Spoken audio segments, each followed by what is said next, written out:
अध्याय 16वा. श्री स्वामी चरित्र सारामृताच्या 16व्या अध्यायात विष्णू थोरातांनी मुंबईच्या कामाठीपुरा भागात स्वामी समर्थांचा मठ स्थापिणाऱ्या हरिभाऊंची कथा विशद केली आहे.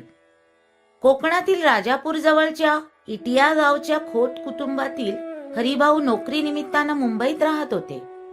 पंडित आडनावाचे त्यांचे एक व्यापारी मित्र होते. हरिभाऊ देखील आपल्या गजानन नावाच्या मित्राच्या बरोबरीने व्यापार करीत होते. व्यापारात तोटा झाल्यामुळे अक्कलकोट निवासी समर्थांना पंडितांनी कर्जमुक्तीसाठी नवस केला आणि 8 दिवसात कर्जातून मुक्तता झाली तर अक्कलकोटी येईन असेही म्हटलं. 7 दिवस सरले तरी कुठूनही पैसे येण्याची चिन्हे दिसेना.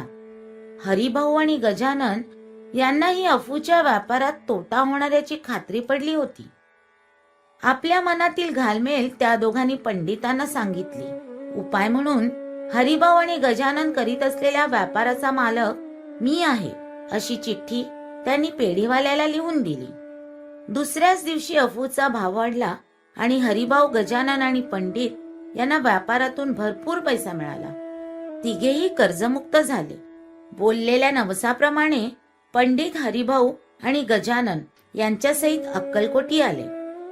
स्वामींच्या दर्शनामुळे जन्माचे सार्थक झाल्याचं तिघांना वाटलं. सोबत आणलेल्या 300 रुपयाचं काय करावं असा प्रश्न तिघांनी स्वामींना विचारला. तेव्हा स्वामी उत्तरले, त्यांच्या पादुका बनवून येथे आणाव्या सत्वर. काही दिवसांनी तयार झालेल्या चांदीच्या पादुका घेऊन मित्रांसह हरिभाऊ अक्कलकोटला आले. त्यांनी पादुका स्वामींना अर्पण केल्या. 14 दिवसापर्यंत पायी वागविलेल्या त्या पादुका हरिभाऊंच्या हाती देत स्वामी म्हणाले, आजपासून तू माझा सूत झालास.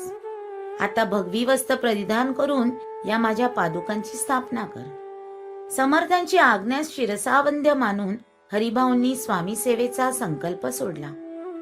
त्यांच्या निर्णयाला पत्नीकडून टोकाचा विरोध झाला. तरीही हरिभाऊ विचलित झाले नाहीत.